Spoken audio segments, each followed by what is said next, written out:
कुमार सिंह और आप देख रहे हैं नेशनल दस्तक। तीसरे दौर की वोटिंग में अब 2 दिन बचा है। 7 तारीख को तीसरे दौर की वोटिंग है।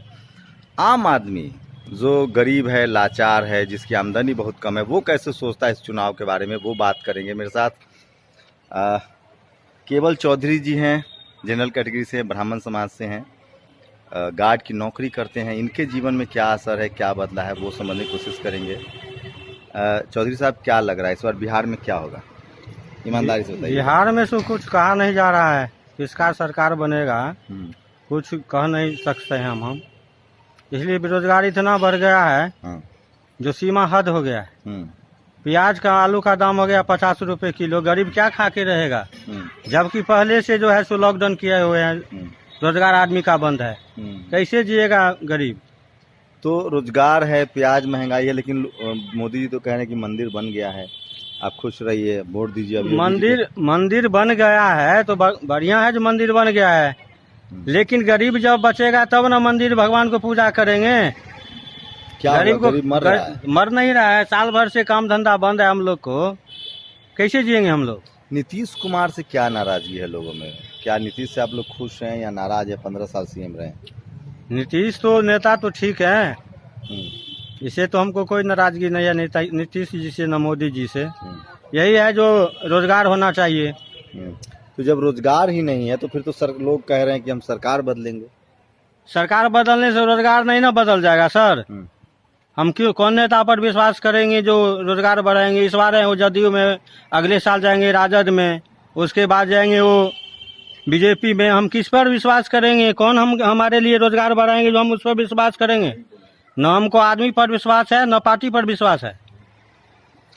तो मैं ये वीडियो इनसे इसलिए बात कर रहा हूँ कि एक स्कूल दिखाऊंगा मैं अपने आसपास, और ये मुस्लिम समाज के लोग हैं, ये अच्छा सा स्कूल चला रहे हैं, और वहाँ पंडित जी जो हैं वो गार्ड की नौकरी करते हैं। तो किस तरह का एक भाईचारा था इस देश में, एक फैब्रिक था, उसको तोड़ा गया। वो प्रिंसिपल भी हैं इस स्कूल के हमारे साथ, जो गार्ड की है, डायरेक्टर हैं। तो डायरेक्टर साहब ज़्यादा परेशान तो नहीं करते हैं? हिंदू मुस्लिम होता है क्या? क्योंकि मुस्लिम हम लोग तो ना, हमसे हिंदू से जरूरी है ना, हम तो लोग इंसान है, हिंदू मुस्लिम भाई हैं, हमको उससे क्या रहेगा दिक्कत? इसलिए तो नहीं कह रहे हैं कि बॉस हैं इसलिए, ऐसा है माहौल? सही से बताइए। इनके सहारे तो हम जी रहे हैं, हमारा परिवार चल रहा है, सुख में दुख में हमेशा साथ दे रहे हैं हमको। तब तो लोग कह रहे हैं कि आरजेडी की सरकार आने वाली। अब लोग के कहने से क्या होगा? जो जिसको बहुमत ज्यादा होगा उसी का सरकार बनेगा। लेकिन बेरोजगारी आपके लिए भी तकलीफ दे है। बहुत मेरे लिए कि पूरा जनता के लिए है। लॉकडाउन साल भर से लगा हुआ है लॉकडाउन सर। हम लोग तो मजबूरी में जी रहे हैं। होता है तो जहर पी के मर जाए, इससे बढ़िया तो जहर पी के मर जाना ठीक है। जब खाने के लिए कुछ नहीं है हम लोग के लिए, तो क्या करेंगे रह करके सर? तो देखिए, ये आम लोग की राय है। भले वो टीवी अखबार आपको कुछ दिखाए, लेकिन आम लोग जो है बिहार में वो त्रस्त हैं। और ये गुजरात नहीं है जो सिर्फ आप, ये बिहार है। यहाँ उड़ती चिड़िया को लोग हल्दी लगाते हैं, एक फैब्रिक है। और लगातार जो हिंदू मुस्लिम की कोशिश हो रही है, तो आप लोग को भी कभी कभी लगता है कि ये हिंदू मुस्लिम जो करा रहे हैं लोग, ये सिर्फ राजनीति है, या सही में मतलब हिंदू को अलग और मुसलमान को अलग होना चाहिए? ये कुछ नहीं है, ये राजनीति है, वोट के लिए ये सब हो रहा है और कुछ नहीं है सर। तो जाति वाली राजनीति अच्छी लगती है कि धर्म वाली राजनीति आपको अच्छी लगती है? हमको तो जो भाईचारा का हो वही हमको बढ़िया लगता है। और ये हिंदू मुस्लिम तो सख्त हम इससे नफरत रहते हैं। हिंदू भी गरीब है, ब्राह्मण में भी गरीब है, सब में जाति में गरीब है। ये दलित महादलित, ये ब्राह्मण, ये वो कुछ नहीं हम जानते हैं। सबको रोजगार होना चाहिए, उसी में हम खुश रहेंगे।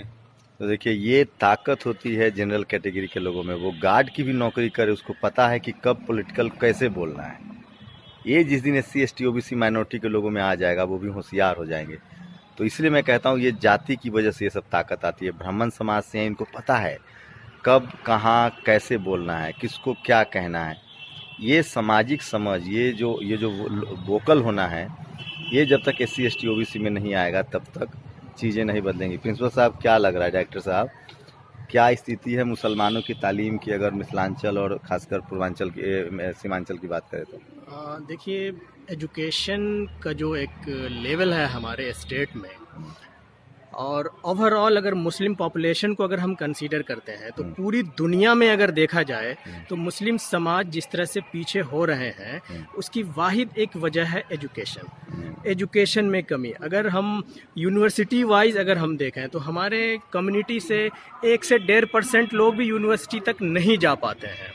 अब जब यूनिवर्सिटी में नहीं जाएंगे तो उनकी सोचने समझने की जो एक शक्ति है वो कहाँ से आएगी? हायर एजुकेशन लेंगे नहीं, वो पंक्चर बनाएंगे और वो जो है वो छोटा मोटा काम करेंगे, इससे रोजी रोटी कमा करके जी तो रहे हैं, लेकिन जो एक समझ होती है देश में कैसे भागीदारी हो हमारी, तो बगैर एजुकेशन लिए हुए बहुत मुश्किल है। मैं एक लेकिन आपके यहाँ तो गार्ड हैं पंडित जी, उनकी इतनी समझदारी है, उनको पता है कब कहाँ क्या बोलना है। ये SC ST OBC के लोगों में क्यों नहीं हो पाती है?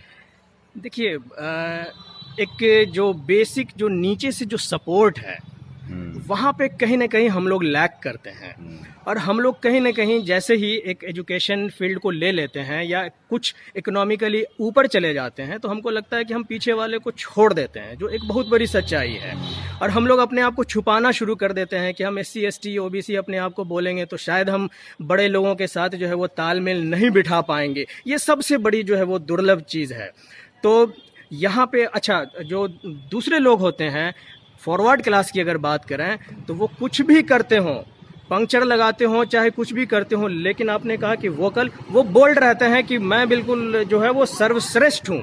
तो ये सर्वश्रेष्ठता वाली जो फीलिंग है ये उसको ऊपर लेकर के जाता है और वो जो मेंटली जो कुछ भी ये लोग चाहते हैं वो हासिल कर लेते हैं। तो और बिहार चुनाव पर सर्वे का आप अंदाजा लगाइए। मीडिया जिसके पास जा रही है, जो वोकल है, और वोकल वो है जिसकी संख्या कम है, और जो लोकल है, जो वोकल नहीं है, उसकी आवाज़ नहीं है।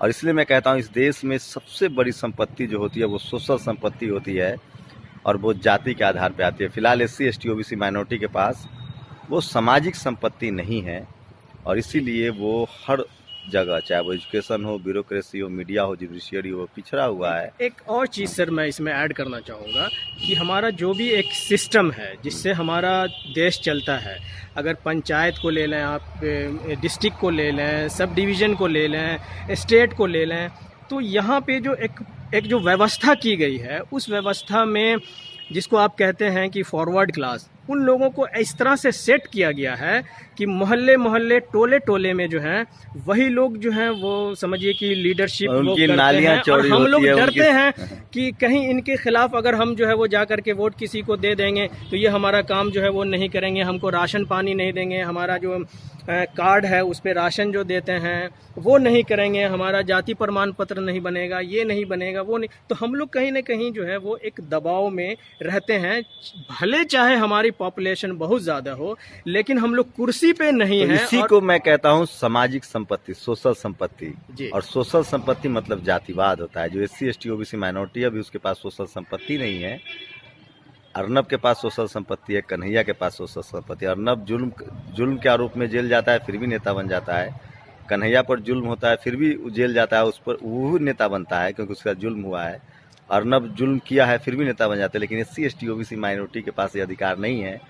उसका मीरान, उसका हैदर, उसका रावण, उसका पायल तडवी, उसका रोहित वेमुला मरने के लिए मजबूर है। इसलिए ज़रूरी है जो SC ST OBC माइनॉरिटी के लोग पढ़े लिखे हैं वो अपनी सोशल संपत्ति को बनाएं, नहीं तो अकेले अकेले बारी बारी से सब मारे जाएंगे।